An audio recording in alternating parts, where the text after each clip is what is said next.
they just pan to this wide shot of these people standing amongst a whole bunch of graves. And I was like, oh, fuck. I did not expect them to introduce this early. I audibly gasped. Everyone in the room looked at me and was like, and I just went, oh shit, oh shit, oh shit.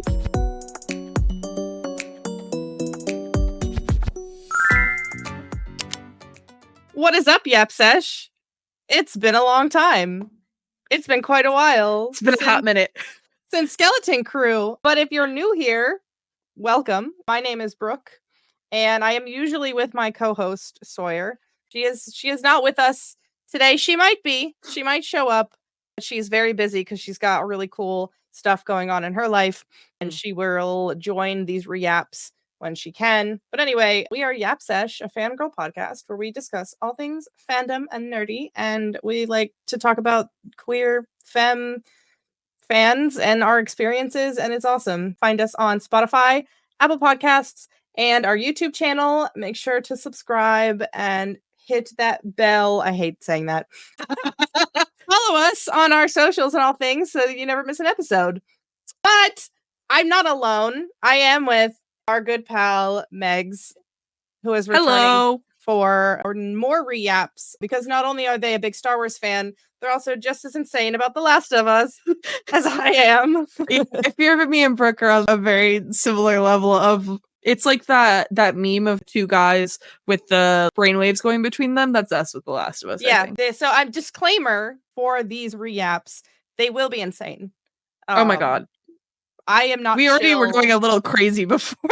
Yeah, we spent like 10 minutes already talking about this episode, and we're like, hold on, we're gonna reel it in. Pause. We're not recording yet.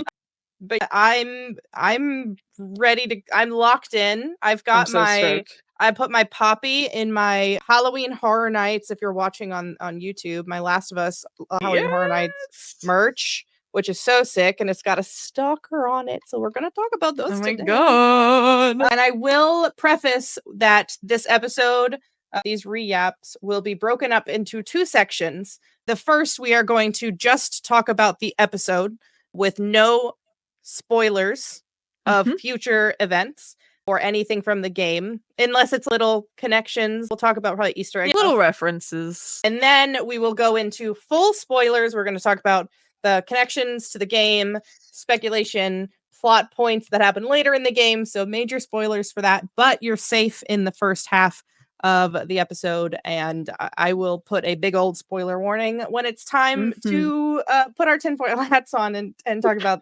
We have so many thoughts. I've literally, my brain right now, it's my brain is fist fighting between The Last of Us and Daredevil. Oh my God. It's really hard to figure out who's going to come out on top. Daredevil just ended. So, but I'm like, usually for me, the brain worms don't dig their claws in until it's towards the end of something. And I'm like, not happen, because I need to be fully focused on The Last of Us. You're like hold on. I'm almost like, I'm going to watch Andor, but I'm kind of, I wish that I would just wait to binge it until it's over. I'm so stressed. Until The Last of Us is over, because it starts next week, and I'm like, I can't handle this at the same time. I literally, like, for me, Rogue One and Andor is my favorite thing ever, so I feel like my brain is being split in half, because I'm like, oh my God, I'm so excited for Andor, and I can't stop thinking about it, but I also can't stop thinking about The Last of Us. And at work, I'm the only one that has played the games, and then I'm the only one that's into Star Wars the way that I am, so I'm just sitting there at work all the time. Suffering. It's hard. We're, as fans, as nerds, we're blessed, and also cursed, because 100%. And the Fantastic Four trailer came out today, which I'm very excited about. I cried at my desk a little bit. Fantastic Four. Listen, this is why my friend was literally like, "This is your month," because Fantastic Four is also one of my favorite things in the whole world.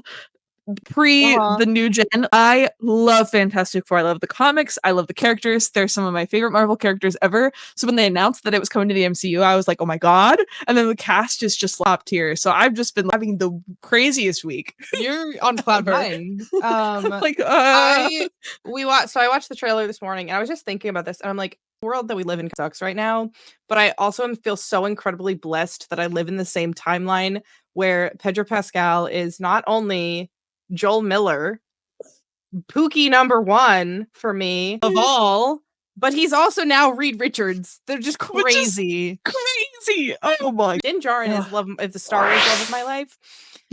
And I loved Game Joel before Pedro was cast. So I was just like, this is just the greatest. The best. This is amazing. We really live in the best timeline. I don't have my Pedro Pascal blanket. I have my Acolyte blanket because my Pedro one is downstairs that I had wrapped around my body during this episode while I was sobbing the entire time. Yep. But let's get into this episode and start yapping. Slowly. What? When we kill him, we kill him slowly. Reeling it in. We're locking in. We are going to talk about The Last of Us Season 2, Episode 1, titled, drumroll, Future Days. And what if I just jumped off a cliff? Literally, when that was announced, I was like, oh my God. These episode titles, Craig Mazin, I just would like to send you a very strong Craig Mazin, I think you will be paying for my therapy next year and the year after and the year after that. Thank you so much. So episode 1, titled Future Days, it was 59 minutes long, I believe. Shorter than the season opener for the first season, which was an hour and a half or 80 something minutes, I think. I think it was an hour and a half. But it felt like the right amount of time for this episode. It was written and directed by Craig Mazin, who is the showrunner as well, if you're unfamiliar. And he loves The Last of Us, and you can tell. And he's a big fan and has done wonderful things for the adaptation. The HBO synopsis of this episode says, 5 years later, while Joel seeks help in mending his relationship with a distant Ellie, the now 19-year-old encounters a new threat. And a threat it is. So reminder that we're talking about the episode with no spoilers about what's to come. We are going to be spoiling what happened in the episode. So if you're listening to this and you haven't watched the episode, leave. Go away. Go watch it and come back. I want to start by, I'll ask you, we can share. How do you watch this show? Do you watch it with people? Do you do watch parties? So I do watch it with other people, and then I'm the only one in my house that has played the games. And so I am the only one that's like fully obsessed. And for those who don't know, I live with a bunch of other Star Wars people that cosplay. All of my roommates are very connected in the Star Wars world. That's how we all met. And so we always watch everything together. Star Wars stuff, whatever's coming out. And so when I was like, I want everyone to watch The Last of Us with me, because they all had watched season 1. I was like, you guys can watch with me. I will sit in the corner and not say a single word until the episode is over. And I need everyone else to be the same way. I was like, you guys have to just shut up. And then if you have questions, you can ask me after. So we have been watching it all together. We won't watch together because I'll be at Disney, but we watch and then we debrief after, where they ask me any questions. And then I sit there and I answer. And then I go, do you want to hear all the things that were the same? So I'm like the encyclopedia.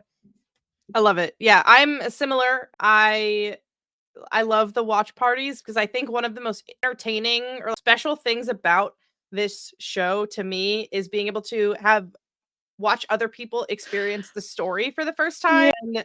So I have a big watch party with my brother and his boyfriend who know the story and have played the games. My boyfriend, who I made play the games because I was not after so he watched season 1 and then season 1 ended and I said, I am not going to sit on the knowledge that I have about season 2 without you knowing. I cannot live in the same house as you and suffer this way. So I made him play them both and he ended up loving them because he's a big gamer. And then 2 of my two or three of my friends who have not played the games. And so I love getting their reactions and their speculation. And it was really funny because this past episode, there were multiple times that I just burst out into tears. And they told me afterwards, they were like, we were watching you and we're like, she's laughing, she's having a good time. Oh no, now Brooke's crying. What's about to happen? And I was like, this is a disclaimer. You cannot look at me. I might burst into tears for an Easter egg that I see. Literally. It does not mean anything to the plot most of the time. No, absolutely. I was sitting in the corner. I sat in front of the couch and Maggie was like, it was so fun watching you because you were so into it, but then you would start crying over stuff and I'd be like, why are you crying over that? Like, Yeah, I'm sorry. we just moved into a new house and our living room area is not like fully set up because we're still waiting on a chair that we ordered, but we brought all the seats that we could possible, and I was like, it's okay, I will have floor time. I need floor time during this episode because I know that I'm going to start banging on the floor or being obnoxious, not Yep. intentionally. It's just the tism. Absolutely. There was in the recap, I was like, saying along with so don't tell me to whatever, because the truth is I'd just be more scared. He tapped me on the shoulder and he's like, you can't do that the whole time. And I was like, fine. So that's the insane that I am watching, and I am always like, I'm so sorry, my friends. You guys don't have to come over if you don't want to. And they're like, no, we enjoy it. We like seeing your reactions. And I was like, cool. You're like, thanks. Thanks, means a lot. This is actually the most important thing to me ever in my life. Literally, one of my friends was like, one of my friends has not watched season 1 and she was like, I don't really care enough to like watch it. I'll come over though and hang out, because she was at the apartment, and I was like, are you gonna be okay if we watch it? And she's like, yeah, I don't care. And she told me after, she's like, it was so fun watching you because you just love this so much. And I was like, I do, I really do. Yeah. Oh, that's so good. But I guess we can just dive into this episode now, because there were a lot of things, a lot of stuff. It's been 2 years since we've seen Joel and Ellie on our screen, but it's been 5 years now of a jump in this episode, which is similar to the game. The game is, I guess, technically 5 years after the start of the first game, but they kind of jumped to this is 5 years later, I think, just to avoid confusion, because the first game takes place over a year or almost a year. So I think the timeline is about the same as the game. But initial thoughts, how did you feel? I loved watching? it. There were things that I was like, oh, interesting choices, that I'm sure will come to fruition and explanation as we go, some of the changes and stuff. But I literally, the music, the new cast shined in this episode. I loved getting to meet some of them and see their interactions. The chemistry was great. I was very, very happy with that. And I loved getting more time in Jackson. I was like, ooh, I like this. I like seeing more of this. So yes, I feel like the episode was it's not what I expected it to be, but also it wasn't, that's not a bad thing. I was pleasantly surprised most things. The part of me, I have to separate game fan in me sometimes with how I interact with the show, because if I wanted a one-to-one copy, I would just play the game, which is what I often go back to, which I just rewatched season 1 this past week before this episode dropped. And that was the first time I had rewatched it, I think, since the show aired. I think I had watched each episode twice, and then a couple of them I had watched 3 or 4 times. Because when I want to experience The Last of Us, I'll typically go to the game. I agree. But so I have to separate that the game fan in me, not even my expectations, because I don't expect it to be exactly the same. It's just like, for me, the opening act of the game is cinema. It's so perfect that it would, in a perfect world, it would be an amazing episode of television. But I also understand why they deviated and added more, just logistically, narratively and logistically. I talked about this yesterday on a friend's podcast, that they spent so much money and effort and time on the Jackson set. They're gonna use it more than just what we get in the game. For sure. We would have gotten, I think, more Jackson in the game had it not been for limitations and budget reasons, and it's harder to animate that many NPCs and things, just how games are made. For sure. But anyway, yes, I laughed, I cried. All of the things. All the things. I like your music, chef's kiss, new cast, chef's kiss, more Jackson, chef's kiss on the outline. I was very excited. Yes. That's literally it. Just yes. The music in particular, so that if I had critique for anything from the first season, which is really just me as a game fan nitpicking, is that I didn't feel like the soundtrack was as strong. I agree. The composed part, the elements from the game, the music from the game that they had taken, not the 80s music and other songs that they included. Because I think as a game fan, we are so familiar with the motif and how it's playing and when it's playing in a scene. Yep. So, and I didn't get a lot of that. I feel like they deviated a lot with the music, and they also tied in music that's not, you don't get until the second game in season 1. Yes. But this episode, there were motifs that I heard that were perfect. The first, when we meet Abby and the Salt Lake crew, we hear the theme that it's so like the theme for The Last of Us Part 1 and Part 2, it's the same music, but it's Part 2 is slower and a little more melancholy. There's not as many background instrumentals, and it's a perfect tone for the tonal shift of where this game or where the story is going.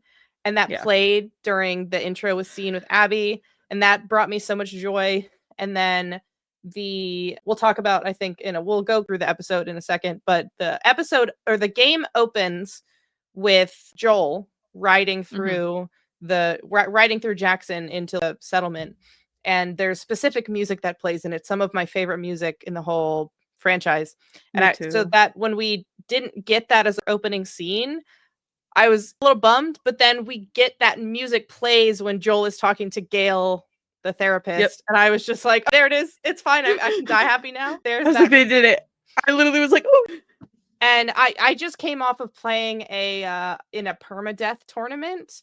And if you don't know what permadeath is, if you're not a gamer, there's a setting on The Last of Us and probably other games, but The Last of Us specifically it's a permadeath challenge where if you die, the entire game starts back over again. You got. It's very hard. It's very hard. I have not completed the game in that way yet. So because of that, I have heard that intro music many times, especially recently. So opening the episode, it actually picks up right off from where the first season ended with a little bit of an extended scene of that. Which you can listen in tandem with the show as it goes. They have a little behind the scenes that they always put at the end of the episode, but then they also have a podcast where they talk about all of the things with the episodes, and they talked about why they extended this and like that they had this extra footage because they initially didn't know how they wanted to end season 1. They didn't know if they wanted to end it with the way that the game ends where Ellie goes, or if they wanted to extend past that. And they had this awesome footage of Pedro being just phenomenal and showing Joel's reaction to Ellie and her just saying it. And I thought it was an interesting choice, and I actually really liked it because I was like they're showing a lot more of how he's feeling, and I feel like it sets up where we're headed really well. Yes, I totally agree. And I highly recommend listening to the HBO Companion podcast. Neil and Craig are on it every week, and it's hosted by Troy Baker, who was the original video game Joel. And so I'm so glad that they've included him and Ashley in the whole show and beyond. But they talked about when to deviate from the game and when to make something more of like one-to-one. And that's what they said, I think, when they were editing season 1, they realized how the game ends is how they want the show to end, or the season to end. and then we'll get into the tears that I cried over the dance scene being basically a 1-to-1 later in this episode. But I really liked the choice that they made where they showed Joel's reaction, because it's when you're not tied down to the POV of your player character in a game, you can get more of their characters. And that's why I like the introduction of Joel going to a therapist, because I think we're going to hopefully get more into his psyche, his side of the situation And versus the game.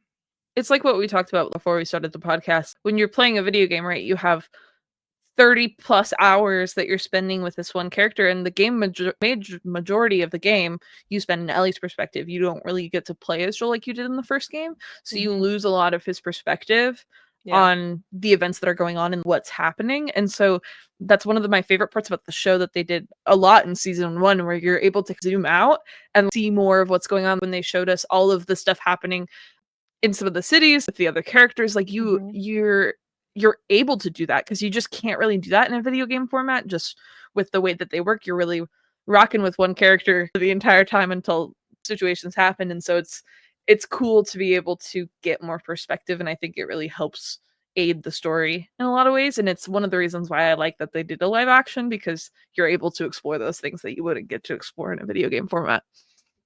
Yeah, no, absolutely. And this, I think, especially the scenes that they added in with Joel talking to Dina, talking to Maria and Tommy about city planning and being the contractor. I can fully believe that those are scenes. I can imagine those being cutscenes from the game. We just aren't privy to, because we were playing as Ellie and we wouldn't have anyone else's perspective but hers. 100%. So I think what they've added is great. But so we start the episode where we left off, them returning to Jackson, and then I think the next scene, before we see anything which is crazy, the present day, I was not expecting. So they introduce a new crew of characters. Still can't believe, like, I think about it and I tear up a little bit. I'm like, oh my god. No, literally, the people that are listening are like, to the point. Anyway, so the next scene is a giraffe, and I was like, oh, we're in Salt Lake. Oh, we're in Salt Lake. And then they just pan to this wide shot of these people standing amongst a whole bunch of graves. And I was like, oh, fuck. I did not expect them to introduce this early. I audibly gasped. Everyone in the room looked at me and was like, I just went, I went, oh shit, oh shit. Oh shit, it was not on my radar at all. Like, I was fully expecting them to introduce Abby similarly to how they do in the game, but I like this choice. So we get to meet a girl named Abby who has a long braid, and then her friends that are also fireflies. So we find out very early on, compared to the game, which is not something that we find out until later, that these are former fireflies, or they're fireflies as of this scene, standing over the graves of assumingly all of the people that Joel killed at the hospital. So we get Abby, we get Owen, we get Manny, we get Mel, and we get Nora, which is crazy. And it seems like they've omitted Jordan, and I don't really care. I was like, all right. I don't really like him. And I was like, what's her face? The girl from the TV station. Oh, Tara? No. I think no. Oh gosh, I'm playing through it right now and they're looking for her. I literally just played that section. Yeah, I'm literally in that section right now. Obviously, she's not important. We don't remember her name. There's a couple more WLF crew members that were they fireflies? I don't know if that was ever confirmed. Maybe we. Oh shoot, they might be later. Might be later. I think they might have just grouped up with them. So okay, that makes more sense. Well, anyway, we'll see. Important. I like how we're like talking about the episode, and then we're talking about the game, and then we spent the last 20 minutes talking about things from the game. So let's reel it in. Anyway, we get introduced to this Salt Lake crew, as they are called, or we can call them, and they're standing over these firefly graves, and they are like, "What the fuck do we do now?" And I love the wide shot that has 4 of them, and then there's Abby is separated separately. I agree. Because it's a visual of something is different about this character compared to the others.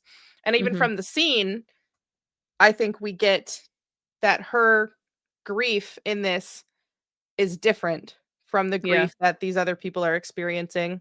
We don't know exactly what yet as of the show, but she then declares that she wants to find Joel and kill him slowly.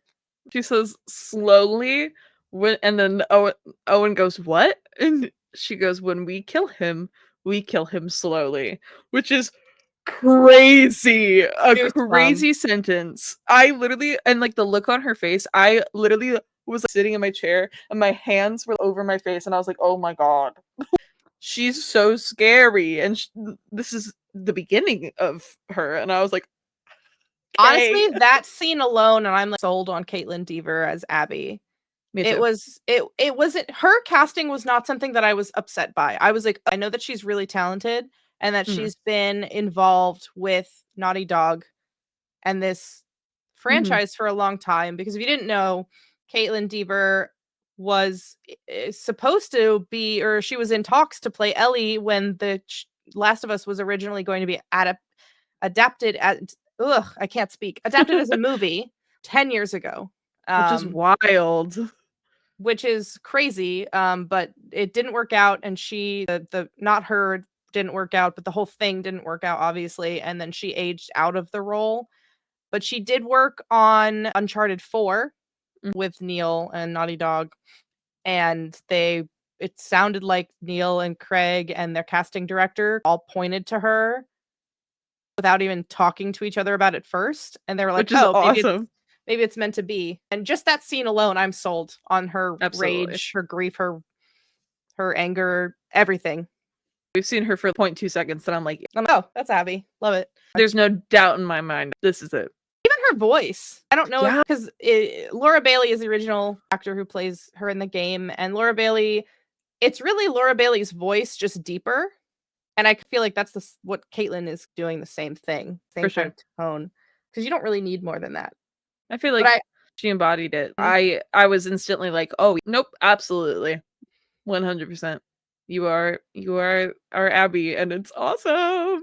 It felt Yes. like when I saw Bella the first time in the first episode in the first season where I was like, "Dang," cuz like we didn't know anything really besides some of the other projects and so knowing whether or not they were going to capture that essence was a little scary, but like, the first moment they spoke, I went, "Oh, you're literally Ellie," and I feel Literally, like the they first did. time we see Bella as Ellie, Ellie is counting 1, 2, 3, 4, 5, 6, 7, 8. Fuck you, and I was like, "Oh, there I she was like, is." "Oh, perfect, we're chilling."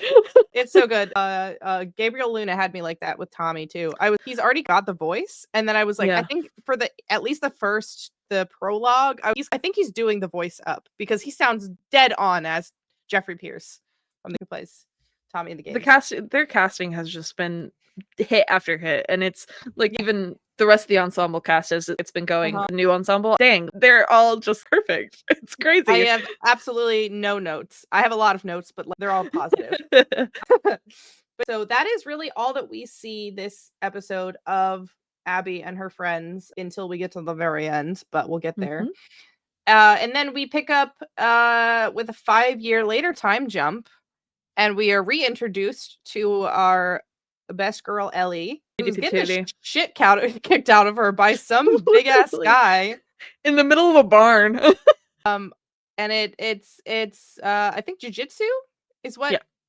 they were doing. I think Bella talked about that in interviews, training in jujitsu. They talked about it too in the podcast because Yes. Bella obviously as a AFAB person is smaller Mhm. and you definitely in a situation like this in the apocalypse you're not always fighting zombies. Sometimes you're fighting people, which we saw a lot in the first season. And you Mhm. have to learn how to adapt and learn how to be able to fight back. And they're not going to be able to overpower someone that's 2 times their size. So they have to learn other tactics, which is why Craig and all of them decided that jujitsu was a great thing to lean into because it really is about just overpowering and different Mhm. movement to be able to use the other person's weight against them and that kind of thing. So And I really like that choice because both game and show, Ellie is seen as smaller and not less mhm. capable, but just has to come up with different methods Yeah. to surviving. Absolutely. which is Sometimes being really a little cool. bit stealthier, sometimes just overpowering people from behind. There's different tactics, and She's scrappy, I like to call her. I always think of Ellie yeah. as scrappy. I feel like Bella also lowered their voice a little bit for this version of older Ellie, but not Yeah, so I much agree. that it doesn't feel natural. It's like, oh, this person is 19 now and not a 14-year-old kid. And I think that it definitely matches the way that Ashley played Ellie in the Mhm. second game, of just not necessarily fully deepening the voice, but just, I don't know, when you're older, your voice changes and the way you talk changes too. And especially Mhm. now that she's been around a lot more people, Ellie has been around a lot more semi-normal people, as normal as you can get in the apocalypse. You fit whatever vibe you're in, and it's obvious that Ellie has been hanging out a lot more with the guys and doing that kind of thing, and Mhm. so it definitely makes a lot of sense in the way that she acts. Yes. I totally agree. And we also get an introduction of our best boy Jesse I in was so this excited. scene. He looks like he was plucked out of the game. It's crazy.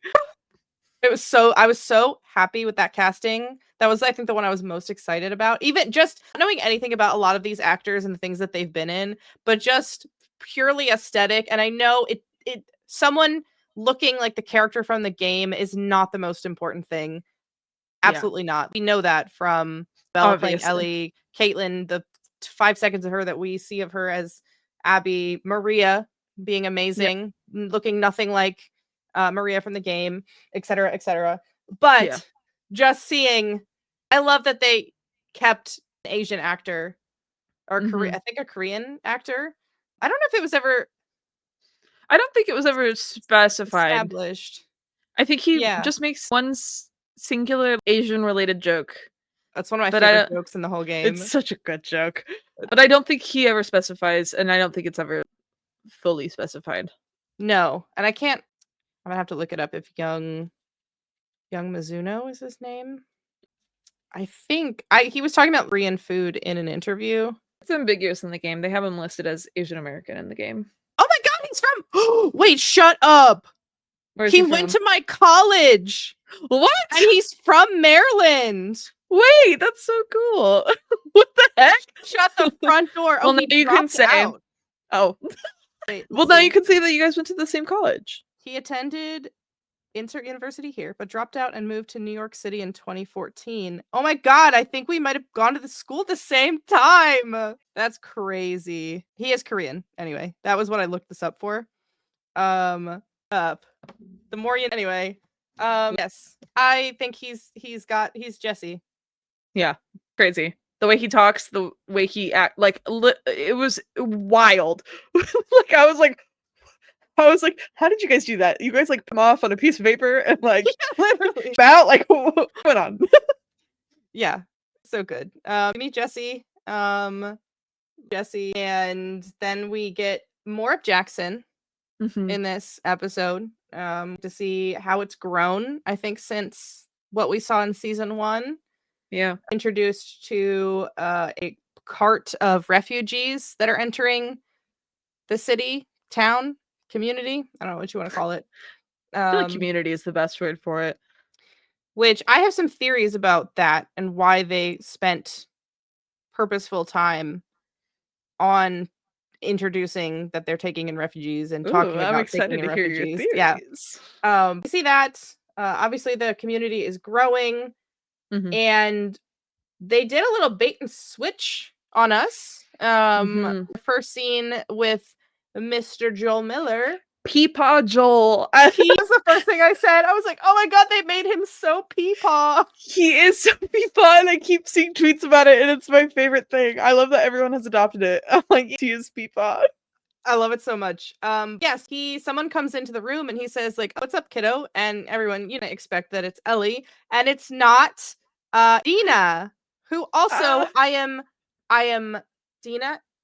Isabella Merced is like God. charming as God, Dina. it's so perfect.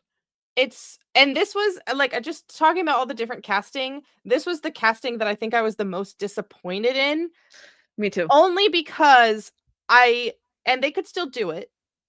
Although I don't think Isabella Merced is Jewish, but like Dina be like a Jewish character who talks about her Jewish heritage game was something that was cool and I really liked about that. Mhm. And also I'm just biased because like has like a big nose and I'm a big nose girly. And then I was like, oh, they cast this bitch with perfect little cute nose.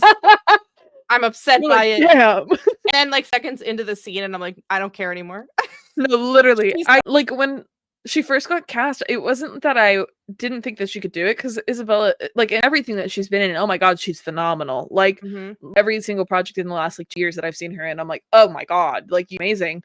So I wasn't worried in that front. I was just like, dang, like something wasn't clicking, and I knew I just needed to see it Yeah. to like get. And as soon as she spoke, I went, oh yeah, Yeah. she got that sass that like Yes, she is like Sunshine to Ellie's Grumpy, and Grumpy Yeah. Sunshine is beyond enemies to lovers. Grumpy Sunshine is probably my favorite like trope. Yeah.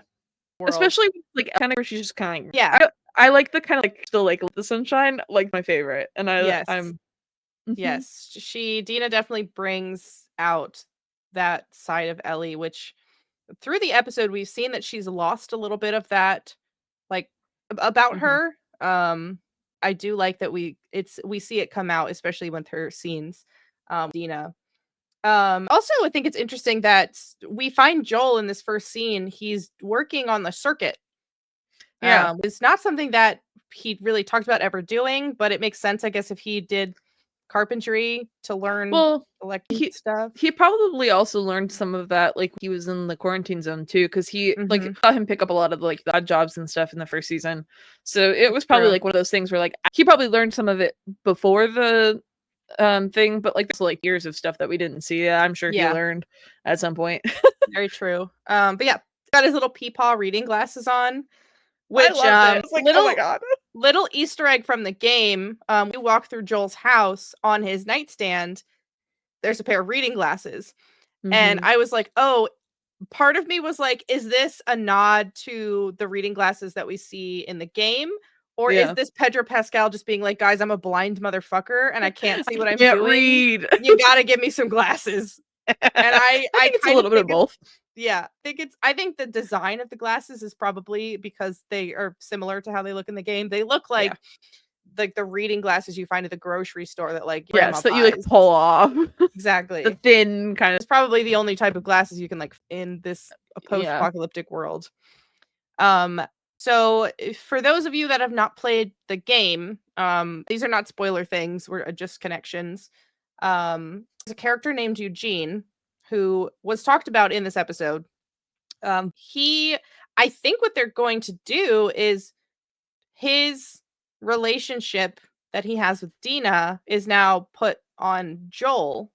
So the relationship, so Dina in the game used to go on patrol with this character named Eugene, and Eugene had a bunch of these like technology little trinket and would teach her things about like I said crocheting. And I think they're giving that role to Joel because we never get to see Ellie or Dina and Joel's relationship in the game. It's only ever talked about. So I really like that addition, if Me that's too. kind of angle that they're going for. Yeah, thought it was fun to be able to see more of that develop. Because Mhm. like we talked about earlier, you only get one perspective when you play a video game, really. So it's cool to see all those like pieces that they definitely like allude to in the game, or like definitely would have been happening. To see them like fleshed out. It's like, wow, like something that we all knew about, but like not something we saw. So I think that that's really cool too. Yes. Also just remembered that I like a background for this re-app that I got so excited to talk about the episode that I forgot to change the background on Oh my our gosh. background. So I made a little thing. Let's see if it's I'm gonna excited. show up. Cute. I I made it like all creepy and it's got some mushrooms creepy and and spooky. spooky for this specific re-app. Anyway, that's that. Now that we're Yay. here.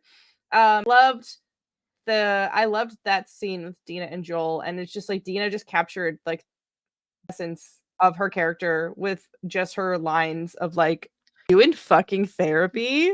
Yeah. It's that made me laugh out loud. I and not also many things love do. I also love how they're setting up Ellie and Joel's relationship and how people are noticing it that aren't just them or like just like Tommy and Maria, like her being like, "So what's going on with you guys? What's going on with Ellie?" And he's like, "I don't know." And she's like, "Okay, interesting." So yeah, they're setting up multiple different I don't want to say mysteries, but multiple different things that the audience is not privy to yet, like Mhm. full backstory. There's something more about her that we don't know yet. And now Ellie, there's something more that we don't know about whatever is happening between her and Joel. In the previous scene when we're introduced to Ellie, um, tells her that the guy she's fighting pulled his punches, and he was like, I told him to, so that your dad doesn't get mad at me. And as soon as he She's like, mentions Joel, her like whole demeanor switches, and she's like, don't fucking do that again. yeah, And the which is next a scene we very get different. Joel. Yeah. Very different than, we've seen of their relationship thus far. Mhm. And then we get Joel asking Dina, like, I don't know what I did. She's like, what's going on? He's like, I don't know. Which, bitch, you're lying, He's such a liar. bitch. But yeah, so we've got there's some context that we're missing, which I like. It kind of reminds me of Star Wars, Mm, where they just like story and they just like do in any point, yeah. and you will find out information in a different order than it Yes. might have actually happened. Well, and we're gonna talk about this more later, and I'll definitely go into more detail about it later, but that was one of the things that they did in this game that I really enjoyed. And Mhm. that's why I'm glad that they're sticking to that because I felt like it was so important to tell the story that way. And so I'm glad that they are, even though it's like a little bit different, and we're definitely getting more information up front. There's Yeah. still so much that they're leaving out, and I love that. I'm like, this is exactly what that was the only thing that I was like about going into this season that I was like, if they switch up the order too much, I'm gonna be sad because it's so much better of a story to have it be told in the way that they're telling it. And so I'm very glad that they are sticking to that. I'm like, Yeah, I fully agree. Fully agree there. I think the narrative choices that they're making make sense for a television audience. absolutely. Um, what else do we get?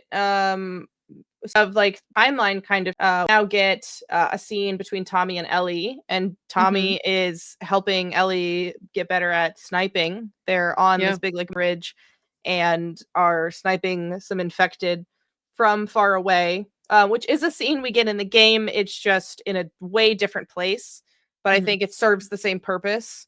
Yeah, for sure. um Showing how good of a marksman Tommy is, how much more improved Ellie is as a fighter and a Hmm. shooter. Um, we also kind of see like asks Ellie about Joel as well. Kind of see that Ellie's become a little reckless just Yeah. in the way that she acts, and she's screaming to the mountaintops that she's immune. Yeah. Um, we'll It's see later almost, on the episode that she's more reckless.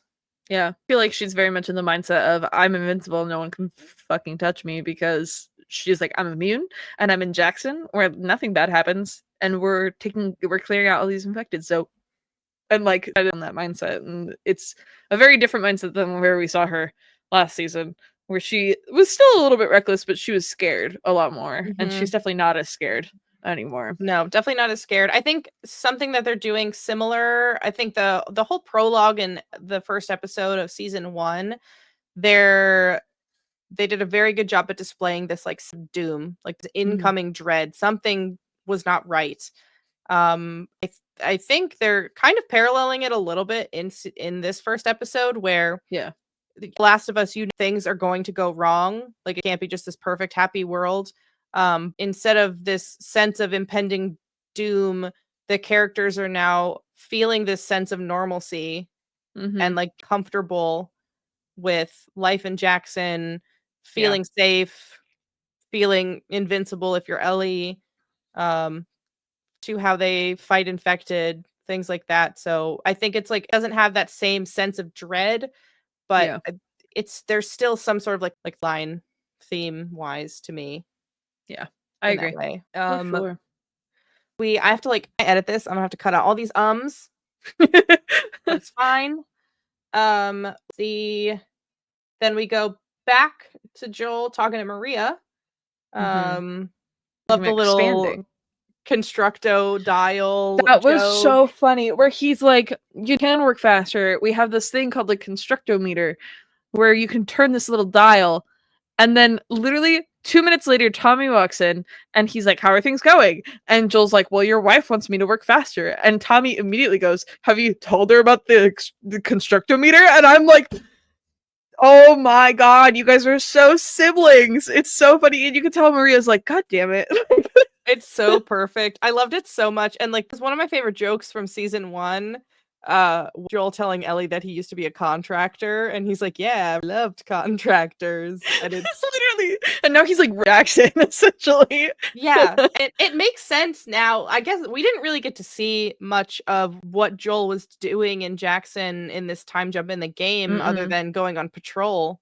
Yeah. It makes sense to use his skills as carpenter Yeah.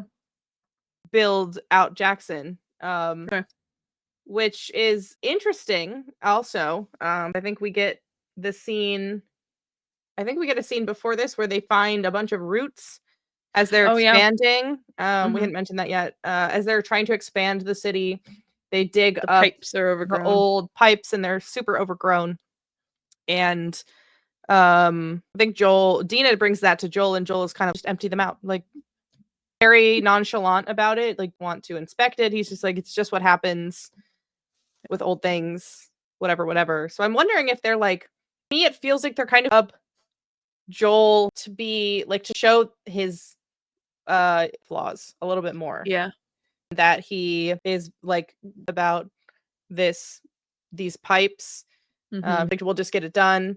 And then him talking to Maria in this scene about refugees, and he's like, "Well, we should just stop letting people in."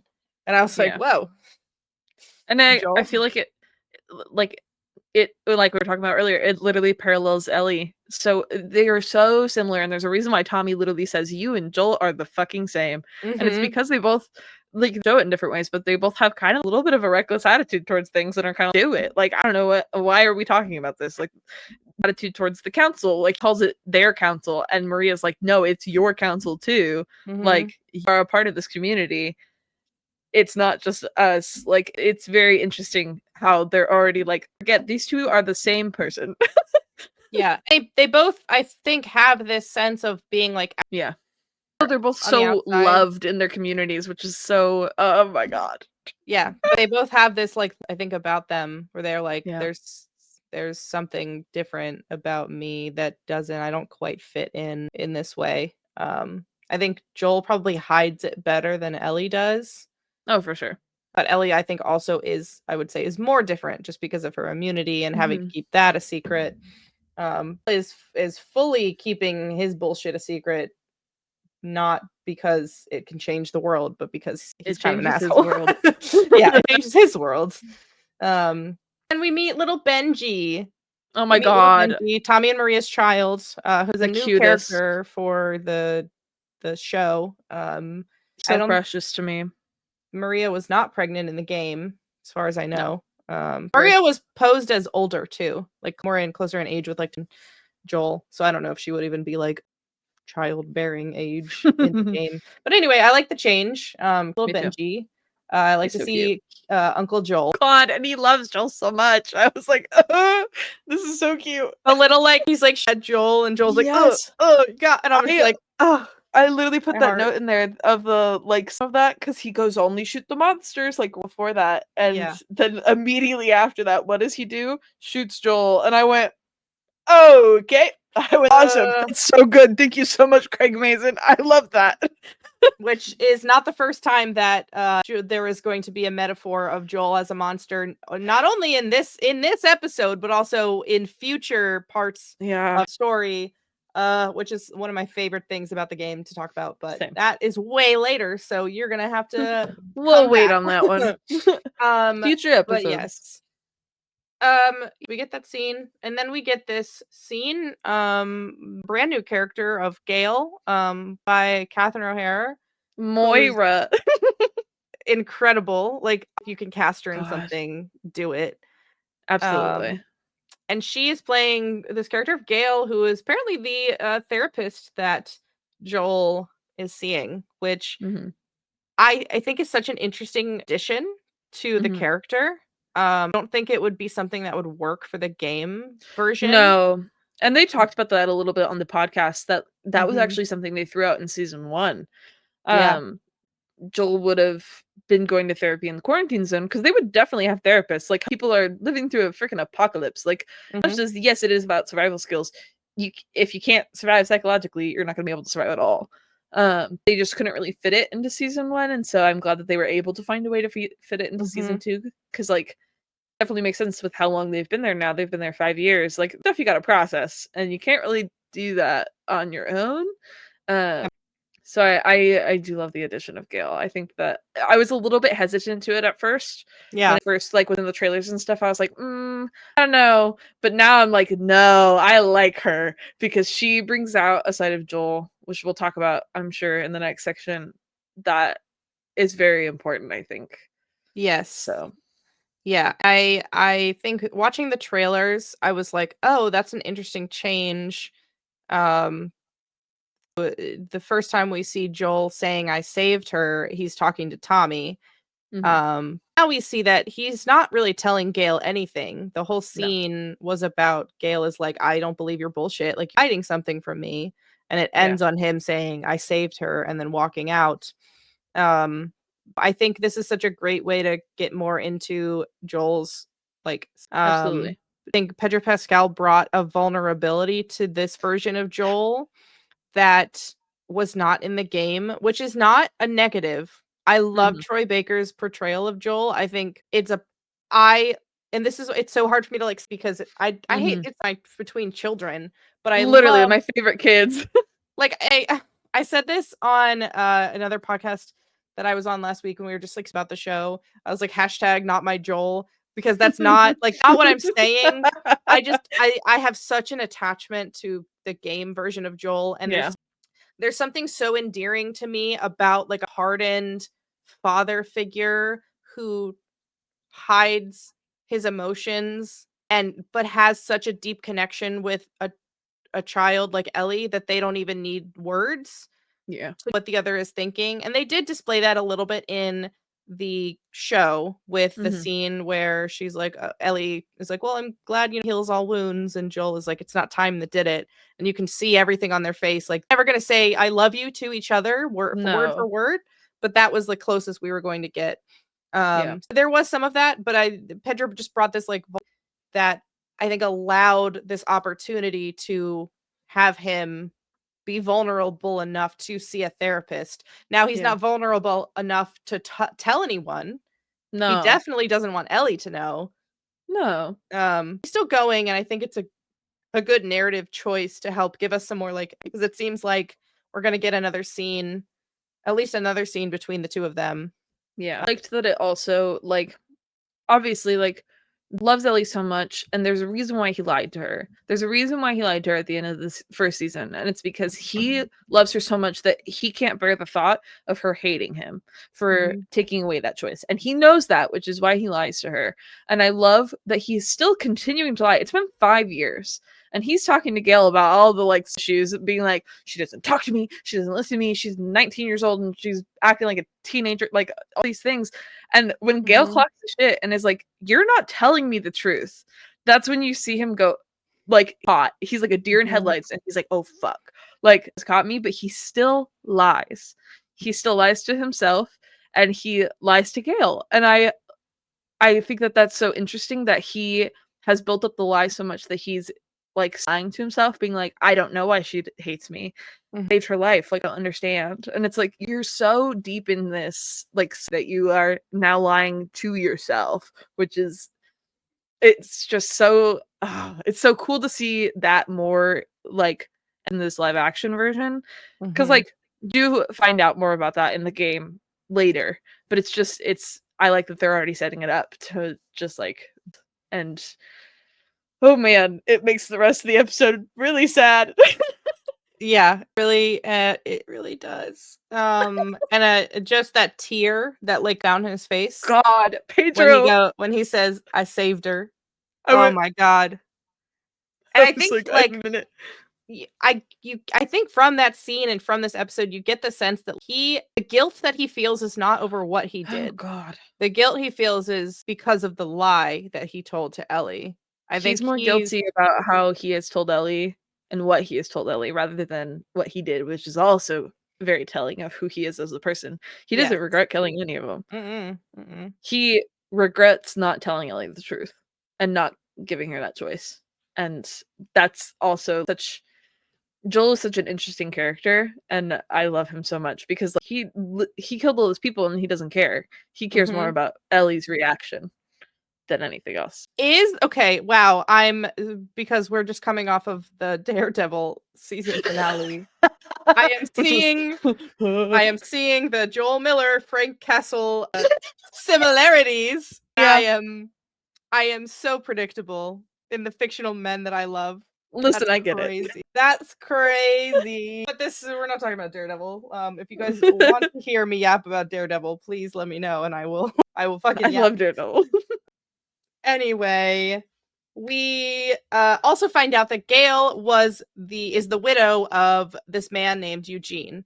And we find out through this scene that she is she harbors a lot of anger towards Joel because Joel is the one that killed Eugene. Now we don't know why. We do know that she said that he had no choice, but she's still upset about it, which is totally fair to harbor that kind of rage and anger towards someone.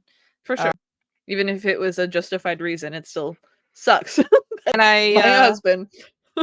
I think we'll get into speculation later of the justification of Eugene but we don't as of right now we don't know anything about him character-wise other than he was Gail's husband of 40 years.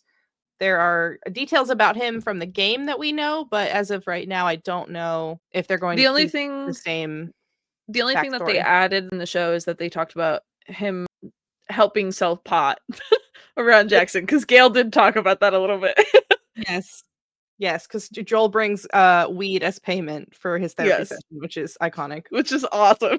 And I just want to know, who did Joel go to get that? It's so funny to me of him, the local stoner in the community, and it's like, hey, I need your help. Can I get 2 grams or whatever? I don't know. I don't know how drugs work. Funny. But moving patrolling on, not pun intended, but anyway. Ellie and Dina now are going on their group patrol with another character that is only ever talked about in the games, a character named Kat, who in the game is an ex-girlfriend of Ellie, ex-lover. But I love the way that they did it in the show, where Dina was like, you used to do it with her. She's the other one, meaning the only other lesbian in Which is so funny. And Ellie's like, so fucking funny. I loved that. I thought that was cool that we get a Cat in the show. Me too. And I love that she's not just a background character. She has lines and everything. I was like, wow, oh my god, hey girl. Yes. I heard so much about you.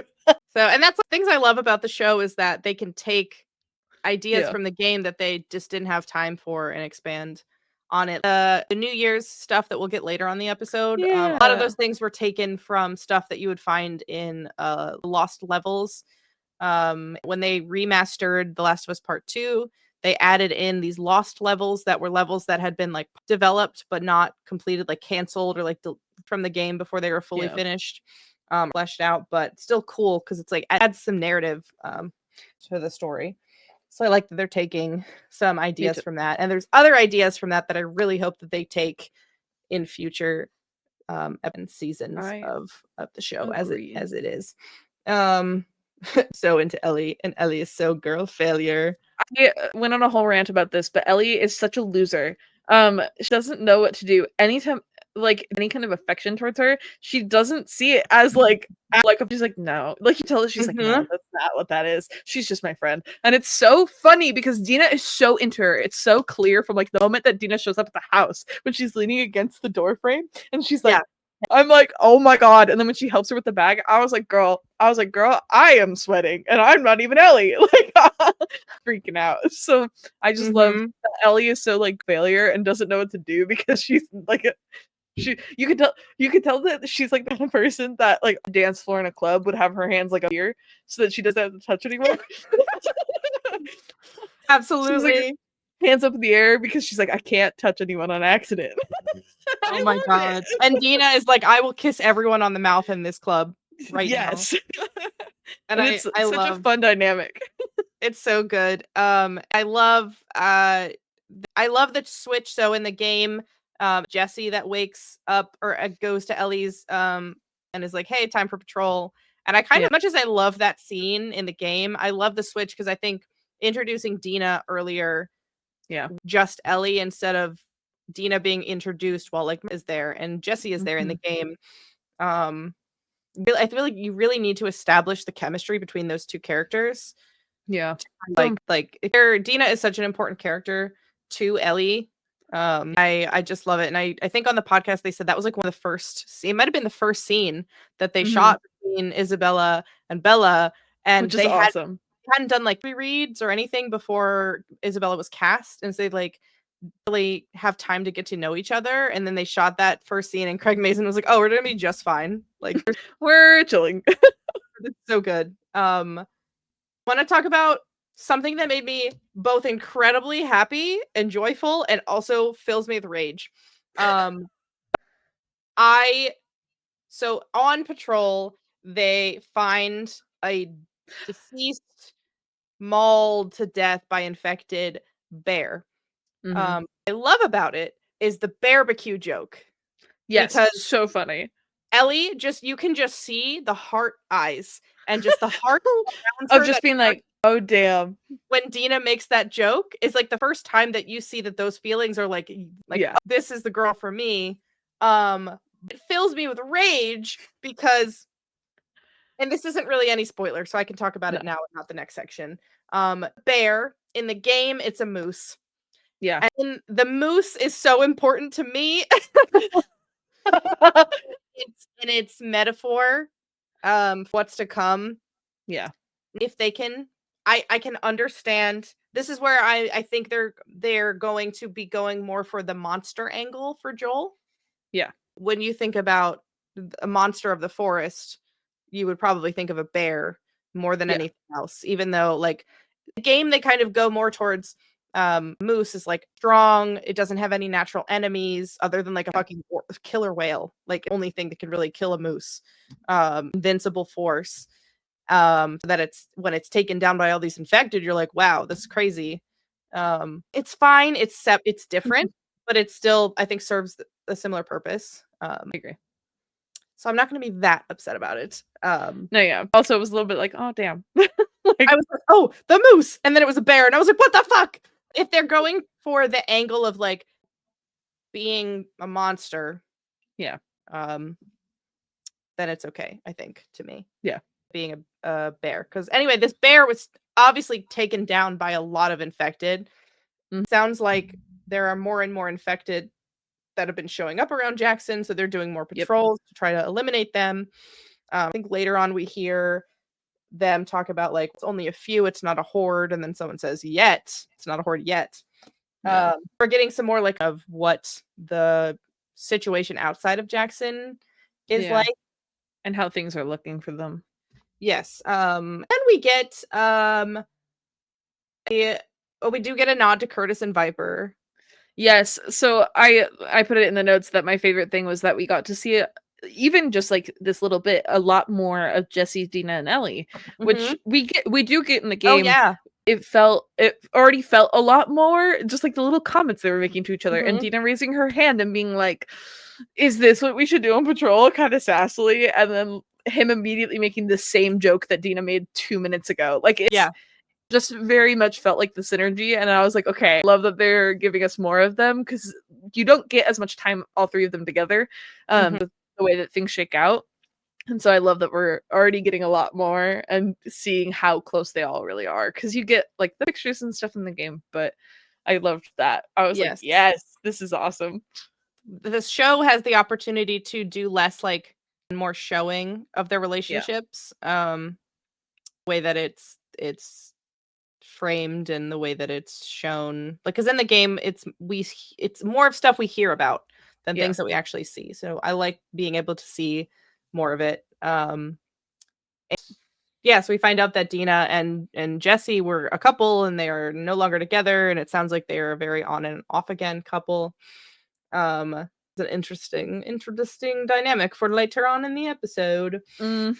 A cute little Curtis and Viper joke, which Curtis and Viper is a fictional film in the game that is like favorite movie franchise, which I think is so funny. Every time I think about it, I'm just like, yep. Now we get supermarket. They come across Yes. the supermarket. This bear has been killed in front of, and they're like, okay, what are the odds that they are some infected like the building?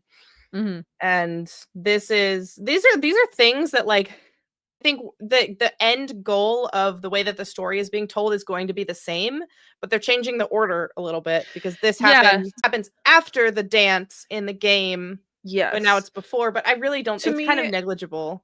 no, I think that essentially what they're doing is splitting the patrol in half, which Yeah, makes sense in the format that yeah. it is in the show. Because like this were to all be one patrol in the show, I feel like it would feel too long. Splitting Hmm. it up makes a lot of sense narratively, like in the structure of a show, because you're not breaking it up with a lot of like game combat or like game Hmm. interactivity. You're breaking it up with like story beats, which I think makes a lot of sense. Yes, exactly. They go to the supermarket, climb up the truck like you do in the game, and I went like this. I went, yes. And they Maggie's so never good. played the game, and she has watched me play, and she literally looked at me and she goes, "That's just like the game." And I was like, the fact that someone who hasn't even played it was like, "Oh my god." I was like, "Yes." Yeah, it is just like the game. I loved that. And I think what is so good about The Last of Us is that the narrative is so strong that when they add in these like to the elements from the game, it doesn't Yep. feel they're doing it just to put it in. Like, so one of the people I was talking to about this yesterday on the podcast said like show is not made for the gamers. Like the show is made for a broad audience, but they know that there are so many hardcore game fans that they are going to put those little nods in, and it doesn't feel like it's forced in there. No, like seconds after they get inside, what's the first thing that Dina does? Literally points at the bottle and goes, and I was Yeah. like, "Oh my god!" Like, I'm a little upset with HBO basically declaring that they're Team Bottle. Team Brick. I firmly am Team Brooke in this house. Oh, I'm Team Bottle. I love the crackle. It's fair. Like, It's fair. I just like I don't know. I just like having the brick in my hand. You it know. feels very hefty. Like you can actually like some damage. Yeah, I had a friend text me who just finished playing part 2 after starting it for like playing it for a really long time. It just took them a long time, and she was like, she's like, I'm watching my brother play this right now, and I literally just now found out that you can use bricks to like people's heads in, and I was like, yes, you can. You're like, indeed. Indeed, you can. Yeah. Also, Adina essentially does listen mode. Yes. Oh my god, the listen mode and then the like who's gonna go for it is almost like when you're sitting there and then Dina just walks away and kills an infected and you're like, wait, where'd you go? Yes.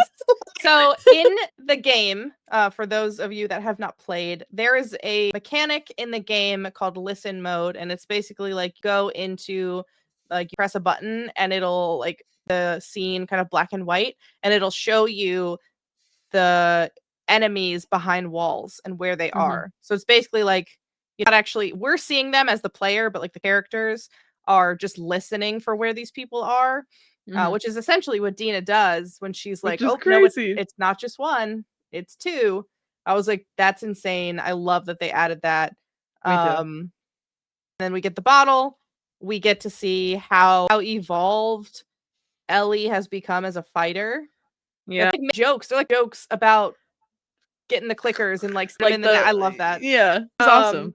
and how Oh, there's quickly also they were able to take those clickers down. the employee of the month, wall. Yes, the employee of the month. I literally, as that came up, I was like, oh my God, where's the dog? And they I- and then it panned to the dog, and I was like, the dog, and everyone was like, what the fuck? And I was like, It panned to the dog, and then I literally said out loud, "Go find the safe." I was like 7/20/13. 07/20/13 is the safe code. I'm gonna look for other safe codes, I think, in the background Me too. of the show to see if there's any other Easter eggs like that. But yes, in the game, for those of you who have not played, I'm trying to provide as much context as I can for what we're talking about. Yeah. It's a puzzle. So the game has a bunch of safes that you can open, but they're puzzles. You have to find the code. And that's either through something that's written on the wall or a letter or an artifact or something that you pick up. And you get the code, and then you can open the safe and you get some like materials and whatnot or ammo.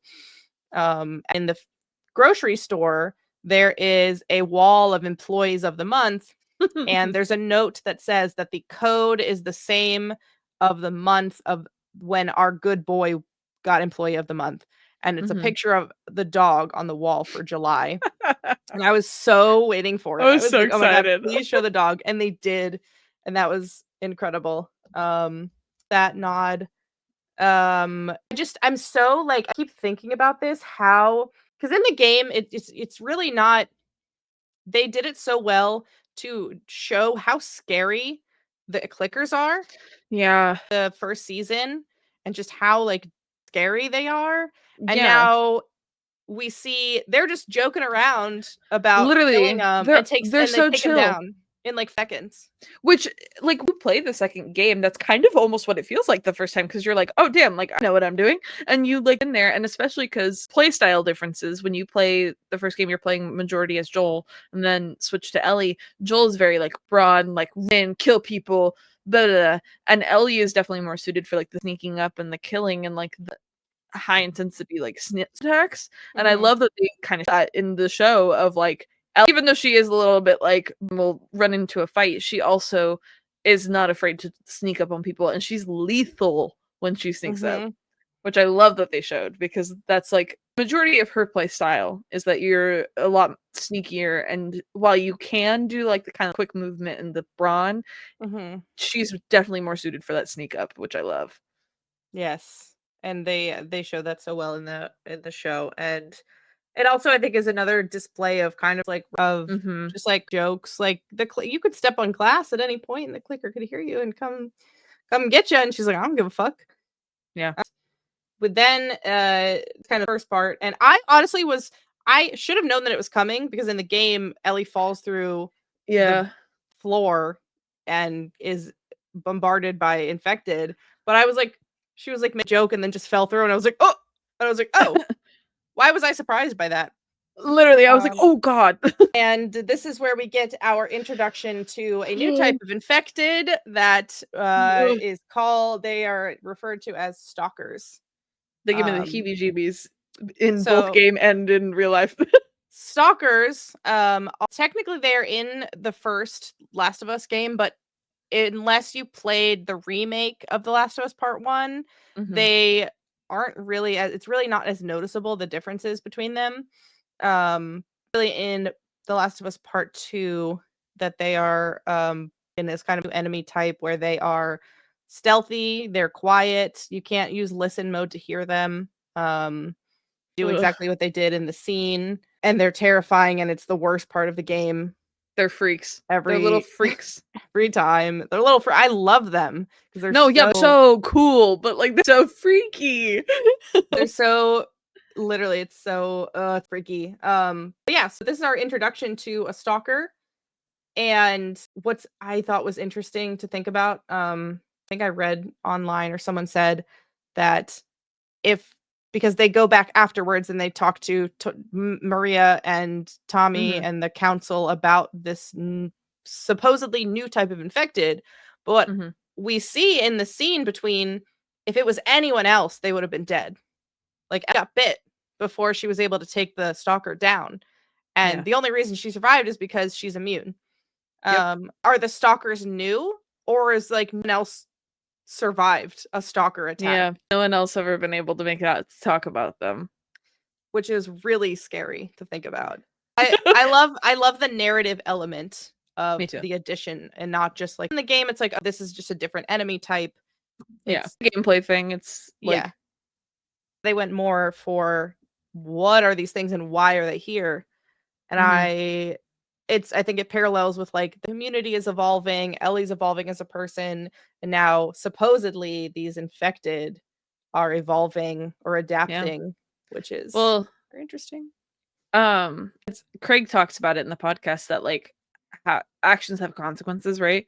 Mhm. Everything that happens has a consequence, and people evolving to be able to kill infected and like against them means that nature or the cordyceps or whatever have to evolve back.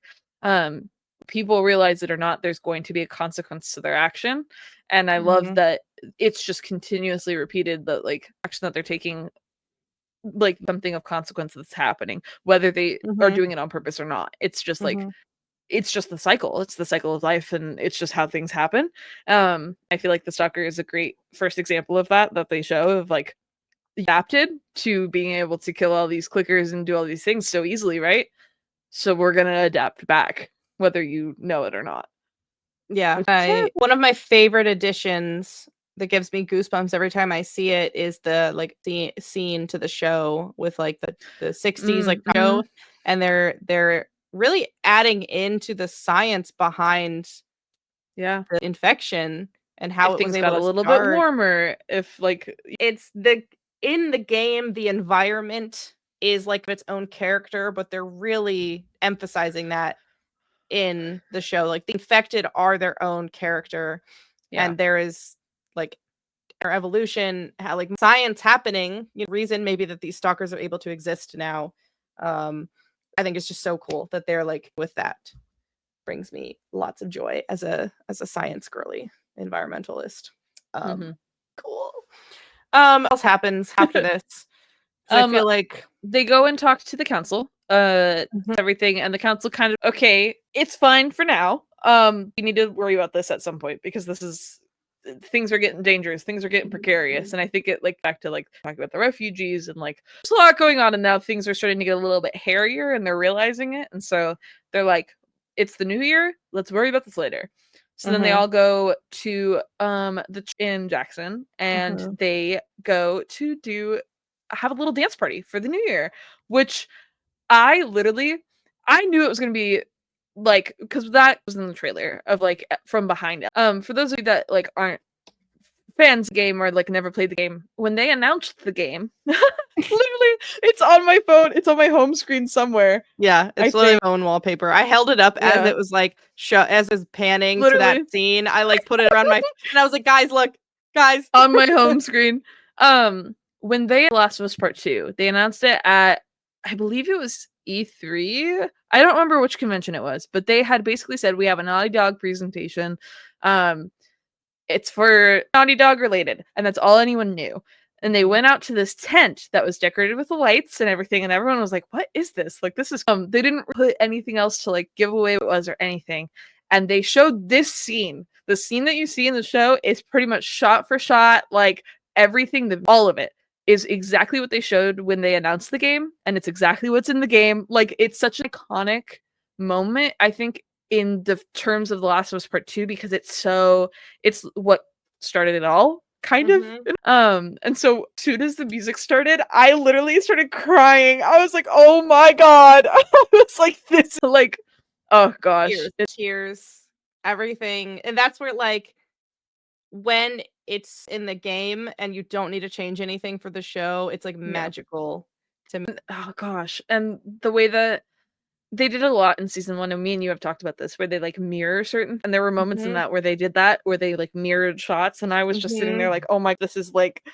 I was geeking out. It was so good. I'm tearing up talking about it because it's such an iconic moment, and I loved it so much. Like, I was, oh my god. Like, it's cool as someone who loves the game to see the changes, but to also see them honor those moments that are so important. Even if Mhm. like the moment is so insignificant in terms of like story beat, whatever, but Mhm. because it's so iconic in the terms of the fandom and like the gameplay and all of that, like the fact that they just did it, I was like, yeah, okay. It was so good, Yeah.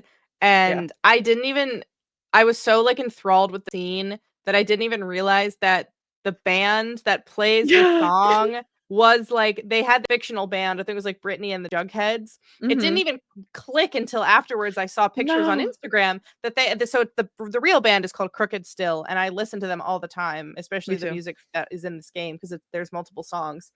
That they are on stage as Britney and the Jugheads, Yeah, along Gustavo Santaolalla, who's the composer for the game and the which show. was so awesome that they all got to And go. it brings me so much joy. I'm so glad. And Gustavo has a little cameo in the game as well in the opening in Jackson. So I love that they like kept that like continuity. Like, yes, Me too.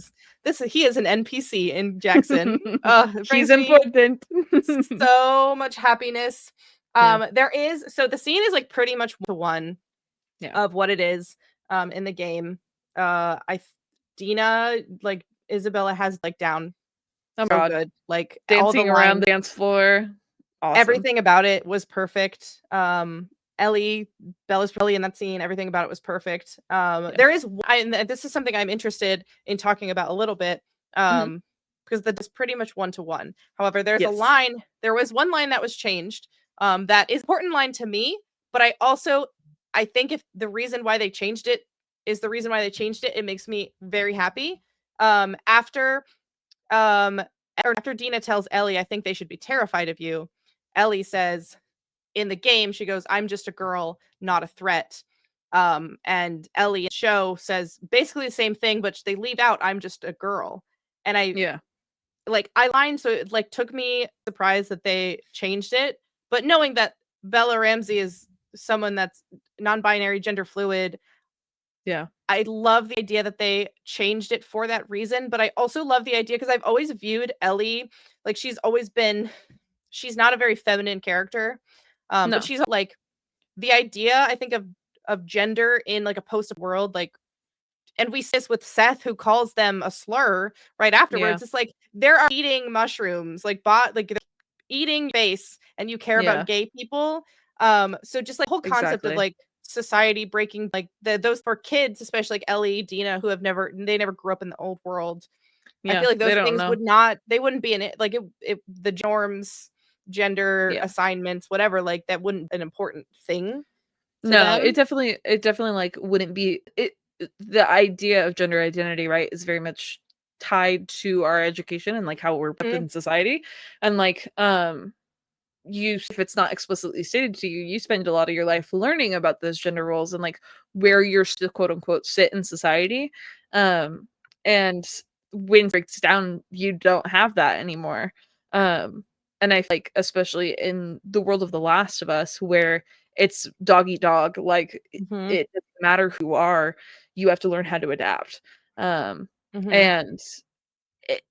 it goes back to what we were talking about earlier with like Ellie learning jitsu and like that piece it like you have to learn how to adapt. It doesn't matter how you were born, you just got to figure it out. And so I also really liked that little change, and like as someone who's non-binary, and like I don't know, it's just cool to see that like small things that they really do like matter, and you hear it and you go, oh, like damn, that's cool. Yeah, So it was something that I was like, I'm not gonna reactive and be upset about it, because then like you think critically, and I'm like, oh, because Ellie is a character that's someone who is I've always kind of thought in vain to like non or people gender fluid they've always existed, but there's not always been a label or a word for it. yeah. And in post apocalyptic world, I feel like there's not, all the labels and identities Yeah. or like definitions for the thing. So I've always viewed Ellie as more of like beyond gender of character. Yeah, I agree. I feel like she's never fit into that like stereotypical like Yeah. binary as like people see. So I feel like she's always to me been a little bit more like androgynous in a way. Yeah. Because of The that. word I So was thinking of. Yes. And I think they don't have to highlight. I think the line in the game, I'm just a girl, not a threat, is I think more to highlight, because like they do really a little bit taller than she was in the first game, definitely more grown up looking, whereas Bella is still a very, very tiny, it's mostly unrealistic that a person grows that much. Like Ellie grew 5 inches, ages of 14 to Crazy. 19. That's my one like thing that pisses me about the game. It's like I have the same height since I was 12 years old. Literally. I got to 5'3" and I stopped. So anyway, is a very small person, and I think it's like that was kind of to Ellie's like I don't want to say weakness, but just because she's not as strong as Joel as a character, like physically, the physicality. I think it's clearer with Bella as an actor. Yeah. Has a different physicality and is a lot smaller than a lot of the enemies that we might see Ellie encounter in the future. So that's that. Yeah. And then Chuck Bass's dad. I don't know if anybody else watches So Gossip wild. Girl. We were literally trying to figure out who he was because we all were like, he looks so familiar. It took me, I think, until the next day I watched like a breakdown video and I saw him again and I was like, he was in Gossip Girl. He was Chuck Bass's dad and he was a dickhead. Oh my god. I'm glad to see he's a dickhead in both timelines. Yeah. So he character named Seth, who I think said that we might get more background on Seth as a character. Yes, I don't think we're okay. Here's the thing: The Last of Us fandom is very reactive. Yes. If you've been on Twitter, you have seen it. I think a lot of people assume when they say that we're gonna get a whole episode like we did with Bill and Frank. I don't think that's gonna happen. I think we're just gonna get like a little bit more into like who he was, either pre, like what I couldn't think of the word. Or just a little insight into like what his is in Jackson. I don't think we're gonna get like a lot of people are like, are they gonna make it that he was secretly gay and that's why he's homophobic? And I was like, guys, like no. I this think is a very queer centered story. They're not gonna do that. They're not gonna make him, I don't think, sympathetic per se. No. I mean, if you look at some of the letters in the game, Mhm. Seth is a character who had, I think, 2 that were killed before he made it to Jackson. Yeah. So they're gonna go with like the refugee with I him think if so I too. had to guess. And we're gonna find out, I guess, more about him through that. But yeah, I think we need to just calm down. I agree. I have some opinions about that. Yeah. I think we gotta take a breather for like 2 seconds to think critical thought. Uh-huh. Everyone, like I said, the Last of Us fandom is very reactive, and they hear one line from an interview and they go gung ho, and I go, Mhm. hold on, back up, Yeah. take a breath for a second. Take a breath, please. Yeah, and we'll say, I mean, we've like the Oh, yeah. spores, first season, and et cetera, whatever. Yeah. But yeah, so essentially one of the last scenes, we get I think will be a bait and switch of Ellie walking past Joel's porch with Joel on it playing guitar. Yeah. I don't want to talk too much about spoilers, but I think that is not the last of that scene that we are going to see. I agree. I think that we are Um, definitely gonna get more. And when we get into like the game stuff, I'll talk more about it. But then the episode ends with we see that there are cordyceps creeping through these pipes. Yeah. And going to assumingly be activated and are triggered by this sparkler that was dropped in front of it. Because in one they talked about how it's like a fungal network where you can, step on a vine and alert, infected away where Yeah. you are. So I think that's going to be a really interesting change or really interesting addition, or extension on, I should say, of the concept of it in season 1. I agree. And we close the episode out with 5 years later now we see Abby and her crew have seemingly made it to Jackson. Crazy last shot. That was like, yeah. Crazy on Abby. Mm-hmm. Out for blood. Girls out for blood. Yeah, I think, we've been yapping for a long time, but that was I know. expected.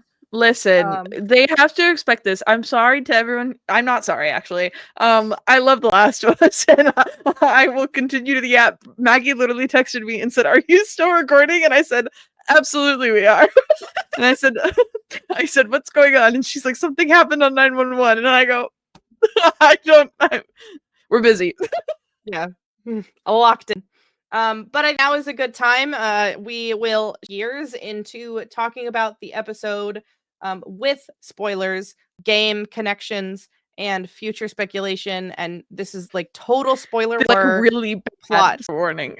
This is your spoiler warning. We are going to be talking about things that are definitely going to happen in the future episodes and things that might happen in future episodes as they pertain to what happened in the game. So that's Yes. that. There's your spoiler warning.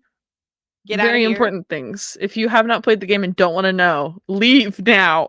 Yeah. But we can like mostly we can go back through a little bit of the episode and talk about Yeah. some things we wanted to revisit with spoilers, but I think we can mostly like speculate about what happened next week and the future of the show and whatever. Spoiler warning. Transition. Let's go. Okay. I'm gonna be a puddle and a mess next week. That's what I'm saying right now. Yes. Okay. So therapist is something we kind of already I think a little bit. Yeah. But if you had further thoughts, spoiler No, territory. I just think I think we talked about it a little bit how different it was from the game because like in the game you start with Joel talking to Tommy about it, but he tells the full story, like you said. And I think introducing Gale to kind of show Joel is still hiding, and also the fact that he clearly, as of right now, to our knowledge, has not talked to Tommy about it yet. Also, is very interesting. Yeah, like that piece is very interesting, and it's going to make this next section really fucking sad. If he does not talk to Tommy in the next like 12 hours, it's gonna be a really big catalyst, I think, for Tommy. For future. That's something I've been thinking about a lot about what is going to drive Tommy to leave his child. Because in the game it's easy. I think it's easier for him to leave because it's just Maria. But now he's like and he knows, I think through Joel how important family is. Watching Joel, having Joel losing his child in front of him, like. And then I was like, oh no, are they gonna go the angle where Tommy has to stay because he has a kid and that they're gonna like remove that part of the plot? But I don't think they will. Because I think that would be a waste of Gabriel Luna's talent. Yeah. As well. I know in the Last of Us documentary for part 2, for how they made the game, I think that was what it was in. Neil Druckmann about that there was originally a plan to have some sort of DLC for part 2, and it was going to center Tommy and a Tommy's like side story. He's like, I hope that we get to tell that story in some form in the future. So I think if not this season, whatever the story might be, I think we are going to get that in the show. But I've really been hoping for is to get more of Tommy in Seattle and his experience, because we only see what we see through the eyes of Ellie or Abby. Yeah. And I want to see what some of the shit that he does at the station, or he wasn't at the TV station, at the that. So I curious to see, because I feel like if big spoiler warning, I know we already said it, but I'm about to spoil something really big, so like if you have played the game, please do not say it, or please do not get mad at me. But I think that while Joel's death, because unfortunately our dear Papa Peepaw is not going to make it, we gave you a spoiler warning, y'all. We said it so many times. While I think that is a very big catalyst, and obviously, like, in the game, it's a big enough catalyst, like, he loses his brother, that's such a big reason for why he leaves and why he wants to go, but with him having a kid, it definitely complicates things, and I think that if Joel doesn't tell him everything, I think that will make it even worse, because Tommy won't have a reason, like, he won't be able to find the reason why they came to kill him. Yes. So he won't have that, like, justification to be like, oh, well, I kind of get it. He'll be searching for that, essentially, which I think will be crazy. Yeah. And I feel like, and a part of me is kind of worried, doesn't know that Ellie has not gotten verbal confirmation from Joel, like we have a game, because in the game there are, I don't know why you're still listening to this if you haven't played the game, but like I know, just speaking. Yeah.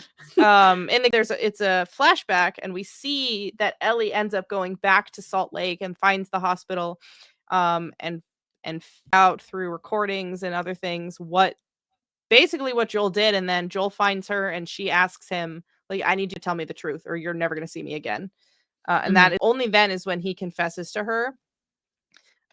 Which in promos in the trailer, we get a scene where Ellie is looking at Joel and says, "You swore." Yeah. And I'm when that scene is going to take place. Yeah. Because if A lot of that these was like go. if a flashback or if she's gonna find out in this next episode. Yeah, a lot of promos are making me question the order. Yeah. Because so unclear, which I know that they're doing on purpose. They want to like keep all of us guessing since like those of us who love this game obviously like know exactly what's coming. And so I kind of love that they're doing that in a way because I'm like, oh damn, like they did a lot in the first season too, where they really left it up to like, oh damn, there are still surprises for us, even though we know where this story is going. They're still able to surprise us by switching things slightly. Yeah. Which okay, because of that, I just had a thought. Mhm. Because watching the trailers and the promos, I'm under the assumption that anything that is happening in Jackson with snow on the ground is like the present. If that's the case, if we get the Joel confession to Ellie in this next episode. Yeah. And she's you swore. That might give her an excuse to get the fuck out of there. Yeah. To run. Maybe Dina goes with her and they do their little kissy scene, you know. And they get that instead of like on patrol. And that's how Joel gets alone because he goes after Ellie, tries to find her, but finds Abby instead. So, and that makes it so much more painful. Yeah. But that part of me doesn't want it to be that way because then the porch scene will which is what's making me think that maybe they're like bait and switching us a little bit. Because I think the porch scene is so important, especially with the order that it's told. That it come until way after everything that you experienced the through the last game. scene in the game. Yeah. Yeah.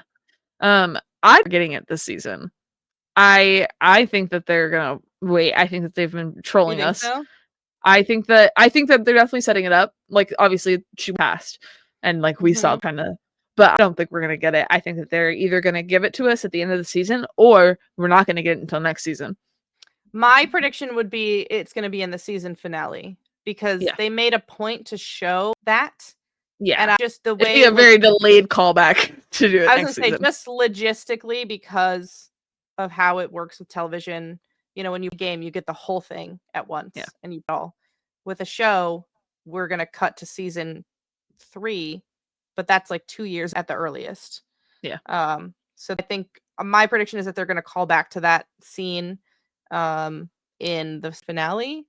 If that's where they're going, I don't see why else they wouldn't. No, for sure. Like to me are certain scenes, and I think the like Neil and May have like talked about it before that like there are scenes that are like canon events that have to happen. Now how we get there might be different. For sure. But they have to happen, and to me, like Joel's death to happen. It's the catalyst for the entire There's no story. They've said it so many times when they were doing interviews about the game and in the behind the scenes and like the documentary. There is no story without Joel's death. The whole thing is like that cycle of violence, right? Like Joel killing dad and then Abby going after Joel, who is essentially Ellie's dad, and Ellie going after Abby. Like it's just a consistent cycle of violence and terrible that will never end unless someone decides to stop it, and you can't have The Last of Us 2 without him dying. Like as much as I love Pedro Pascal and I love Joel so much, it's so important to the story that he dies. And if I was telling my roommate this earlier today, I was like, if he die by the end of the next episode, I will be kind of sad. Because it have felt like we've spent too much time. Like, and I feel like if we are going to try to get to Seattle and like get to the next points in the game, he needs to die next episode. I agree. The only other thing I can see is if it like I think a beautiful cliffhanger for episode 2, but I think it would be beautiful if it ends on them confronting Joel, Yeah. Abby shoots him, and then he asks, "Who are you?" And she says, "Guess," or like it ends on, "You stupid old man, you don't get to rush this." And then we pick up in episode 3. But that's a little bit too like Walking Dead tease to me, even though it was different with like Glenn's death happens. There was like a season between that you had to wait like a whole year to find that out, that cliffhanger. So I could also see them ending it with like Ellie going downstairs and like that last like, because to be alive, anyone who hasn't played the game could be like, oh, maybe he could live. Like maybe he'd be I'm also curious. I think like in the final blow, the camera is focused on Ellie's face. Yeah, because I wonder if like, because you see kind of the blood splurting out of Joel's head, but it's all out of focus and you're focusing on Ellie. I wonder if they're going to do something similar, but not show that. Not because they don't want to show the gore, because they're not. I don't think they shy away from they're that. not afraid. But because it's more important to see Ellie's reaction, that she is watching this happen. But also, I think that could be a way that it's kind of like, he's dead, but everyone's like, but maybe. And it's, I can, you know what? I can see that. And maybe episode 3 opening with the flashback that we see in the promos with Joel and Ellie and Eugene. And then so you're like, oh, maybe he made it out. He's alive. Everything's fine. And it's like, just kidding. I don't know. God.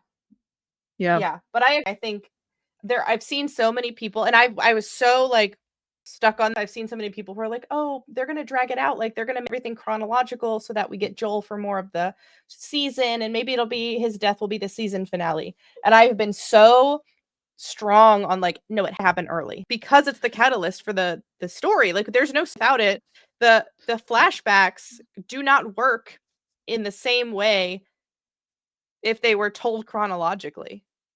I agree. They are in there in the game in particular order for a particular reason, especially the last flashback that we get when they're on the porch. And that's why I don't see them changing that. Like I think it has to know, because it's so important. Well, and it's so important, and it's such a big reason why she goes after Abby, like that, because she had just taken the step to go, maybe I would like to try to fix this, and she never gets the chance. And that is like such a big reason why it all goes. And like it's just if they and I think Craig and Neil love the game too much to mess with that. Like it's very to me that they love and care about all of this so much. That I don't see them. I can see them like deviating slightly some of the order of the flashbacks or whatever, but like I think the core of the game is Joel dying and then ending with that flashback. Because it informs so much about both of them as a character that we see the reason why Ellie was so upset. It's confirmation. It's like, it was a choice. I was supposed to die. Yeah. She has survivor's guilt. Absolutely. That she is still alive and all these other people that she could have saved aren't. And it informs us exactly who Joel is, because he said, if I had the chance to do it all, I would do it the same. I would not change a thing. And that is, I think, the moment. I don't think Ellie was willing to try to forgive him until she, like, that is declaration of his unconditional love for her. And I don't think she knew how deep his love for her went until that moment. Yeah. So it's just such an important scene. And she had never really had anyone in her life that like loved her, that because she didn't have family, she didn't have that, and she didn't have parents. And I also don't think she knew that someone could love her in that way. Yeah. Because like her and Dina aren't like actually in a full-on relationship. They just kissed one time. She's never truly experienced that kind of unconditional love. And so that's why it's so important for her to say, okay, maybe I try to forgive you, even though I don't know how. I would like to like take that and like that's. And it's so important that it comes at the end, because you've spent this entire game in her head being like, oh my God, like I have to kill Abby. I have to go after her, only to find out that like the reason why she was so upset is because she had just taken the step. Because like you spend the entire game thinking, oh, she's just guilty because she was mad at him and like all of the stuff. And then you get to the end and you're like, no, no, it's just. And I mean, we get further confirmation later on in the game for Ellie that Joel is the only person who loved her unconditionally because is she kind of that's one of my favorite jokes is anti-vax Joel and deadbeat dad Ellie. Yes. But when she leaves Dina is like there for her, which is she's totally valid in this boundary, Dina. But it's a condition. She's like, if you leave, I'm out. Is basically what and Ellie leaves anyway. But to Ellie, that's like, oh, this is a condition. Like this is an unconditional love in the same way. So it's just so much. I'm so excited to see how the rest of the season shakes out. I'm excited to see where they end the season 2.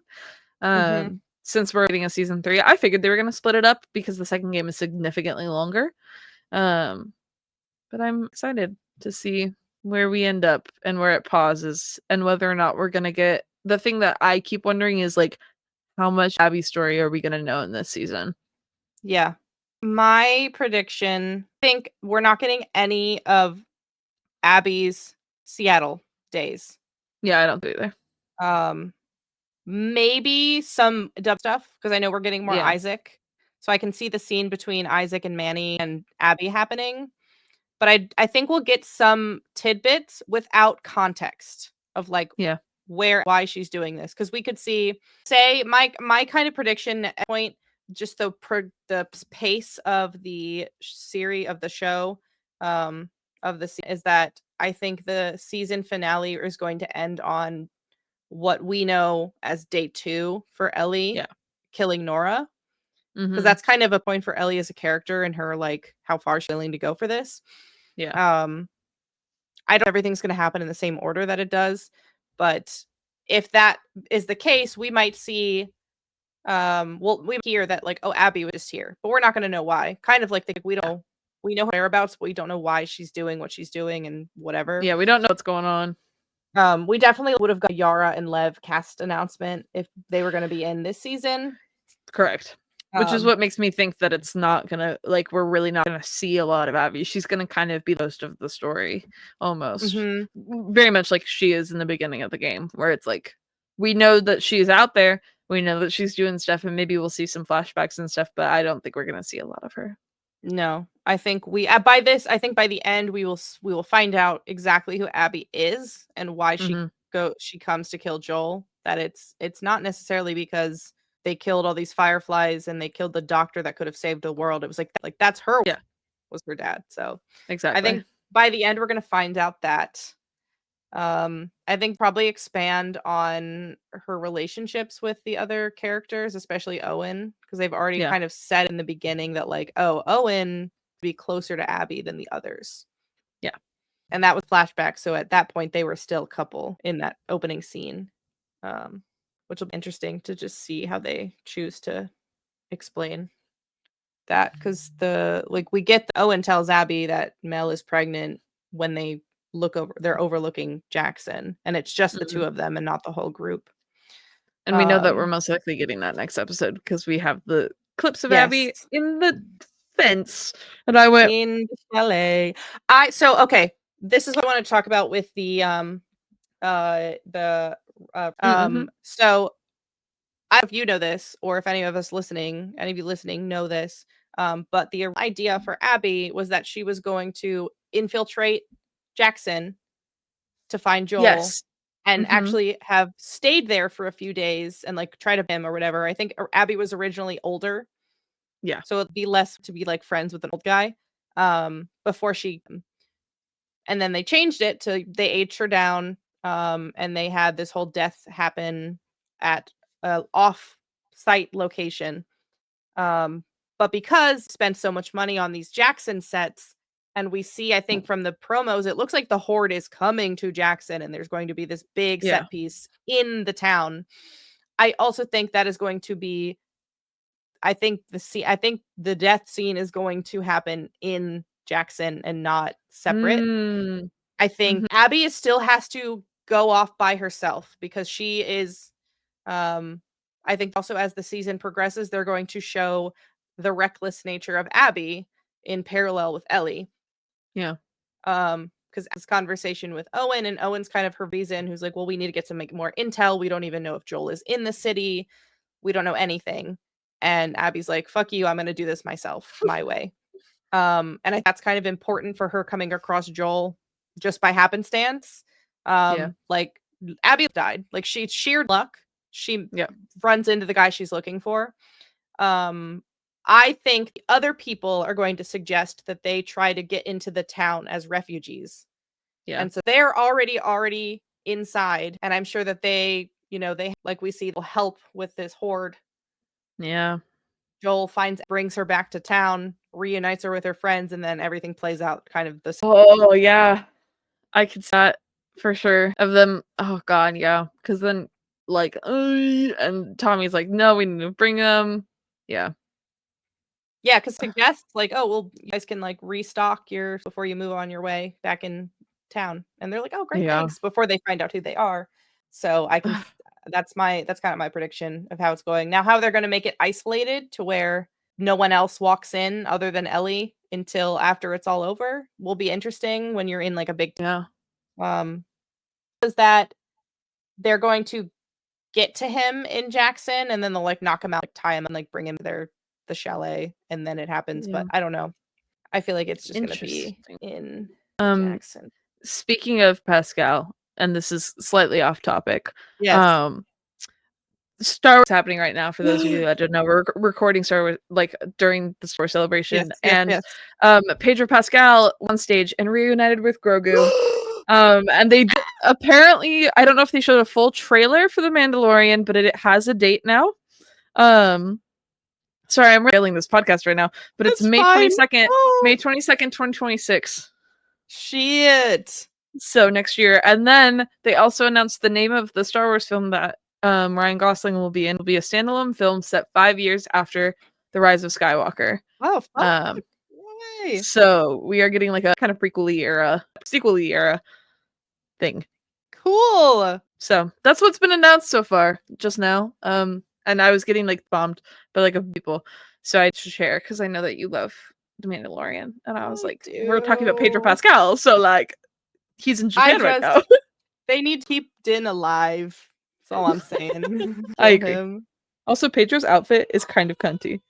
Oh my god, look at the boots. He's the shorts and the boots. I love it. It's kind of a sleigh. Anyway. I love his stylist, just like putting him in random. Everyone's like gagged over it. Pedro Pascal, and I'm gonna cry when he dies. Yep, I can't wait to watch Abby play golf. Yep. It's gonna be so good. For anyone who's still listening, like doesn't care about spoilers, I'd say next episode is going to have graphic violence. So that's great. All right. Good. I can't wait for the behind the scenes where they have like a fake Pedro Pascal head. Oh my god, I hope that they do, and that I hope Pedro got to play with it. Yeah. That will like that'll be like the that I need, the trauma. I agree. I also, so I think I guess we've been yapping for a long time. Sorry, folks. But not sorry. I will end on this. I've spent a lot of time this week watching different press interviews that the cast and the showrunners have done, and there were two that piqued my interest. Assumingly we get a Joel Ellie, a guitar, and maybe playing a song for her next episode. I'm not sure how far this speculation of mine goes. Maybe I'm just like grasping at straws, because it could just totally this. That I think they're gonna stick with Future Days. The episode was titled Future Days, and in the podcast, Craig and Neil were like, yeah, there are some things that talk about because in the game, the outbreak happens in 2013, and Future Days is a song by Pearl Jam that came out in 2013, so it wouldn't exist kind of in this continuity. And like, and we talked about it, and we decided we don't give a fuck. We don't care. So anyway, roundabout way of, there was an interview I saw with Neil where he mentioned something about at the end of episode 2, there's a song that is played, and it is important who is playing that song. And I have my predictions. It could just be that won't get the Future Days scene until the end of the episode. But then I sent this to Megs a couple days ago. There was an interview with Craig Mazin, and he was talking about all of these characters, even though we've only seen some of these characters for like 5 minutes of screen time, their presence is like felt throughout the entire show. And he said he specifically, Ashley Johnson's character as Ellie's mom, she has, 8 minutes of screen. Her presence is felt throughout the show. And then he's like, which, by the way, is something that we will like go into later in the, and those two things, what Neil said and what Craig said, I'm like, are we going to, also third thing is that speculation is that, and everyone who speculated about episode 1 being titled Future Days was correct. The speculation is that episode 2 is going to be titled Through the Valley. And I think that they confirmed that like today or yesterday. Okay, so it's confirmed. We are going to, we're either going to get some sort of flashback of Ellie's mom, who's played by Ashley Johnson, singing Through the Valley, or it's going to be played at the end of the episode and we're going to hear it. And I will sob like a baby no matter what. Thank you for coming to my TED Talk. I can totally see that, like, the final of that being the aftermath of the death, the aftermath of the horde attack, and it's just you hear like, I walk through the valley, Shadow of death. the shadow of death. Like, it's so perfect to me. God. I can also see it being like Ellie's listening to the original version of the song by the artist, I think it's Sean James, on her cassette in the game. As Joel comes in to the guitar, she's listening to that song. I can see, and we know that she has like a Walkman in the show. Well, she did. She probably doesn't have the same one anymore. But I can see her listening to that song, and then we get a flashback that it turns out that her mom loves that song or loved that song. Yeah. And it's just so, if we It's get that, so I good. will not be well. That will devastate me more than seeing Joel play golf. No, Honestly. literally. Anything that connects back to like the original source in that way. Yeah. Cry like a baby. I just God, if Laura Bailey appears somewhere, I'm gonna throw up because I know that she was a nurse in the last season, but they could easily put her somewhere else.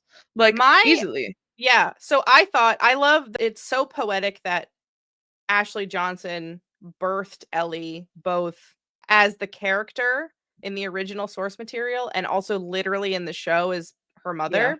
Abby's character, we don't see her origin in the same way, but her origin is at the time that she finds out that her father died. And Laura Bailey was one of the nurses in that room. And if they bring her in for a scene where because in the game, Abby walks in and finds her dad dead on the ground. And you don't, the only person you have to kill in the game is the doctor. You don't have to kill the nurses. You can. Yeah. Sometimes it's really fun if you have like leftover flamethrower juice. Yep. But don't you don't have to kill them. So like I don't think he came in the show. So canonically, these nurses are still alive. Laura Bailey can be like present and involved in like the birth of Abby. Yeah. They choose to like keep continuity with the actors who are in that room in season 1, which will kill me. I will cry. Yeah. I feared the rest of the season is just gonna be us crying even more than we did in the first episode. Yeah. It's gonna be the whole season gonna be me crying and yelling my Shayla. And I will be Abby's #1 defender next week when she plays golf because absolutely I love Joel, but also I fucking love Abby so much. You know what? She's a girl boss and she can do what she wants. If she wants to kill him, fine. Yeah. Let her do it. Honestly, it's and since we're in the game spoiler section, I am a firm Manny hater. Yeah, same. I can forgive Abby for killing Joel. I cannot forgive Manny for spitting on his literally, and then immediately wanting to fucking shoot Ellie in the head and being like, literally, I hate that motherfucker. That's like the one death you're missing the sir. A little bit of joy in the game when he goes and how he goes. I agree. I am a little bit of a Tommy hater too, though, but he's just a dummy. He's more of a dummy. He just makes him bad. I would like to Manny call Joel a pendejo, and I would love to hear Abby call Manny a pendejo, because I agree. Abby using Spanish, like the little Spanish that she has learned from Manny, is always so funny to me. I agree. But with that, I feel like there's so much more that we can talk about for the rest of the absolutely. season. But we can save it. We're gonna save it. We will be back hopefully every week, talk about it. Hopefully, Sawyer can join us for any and all future episodes. I agree.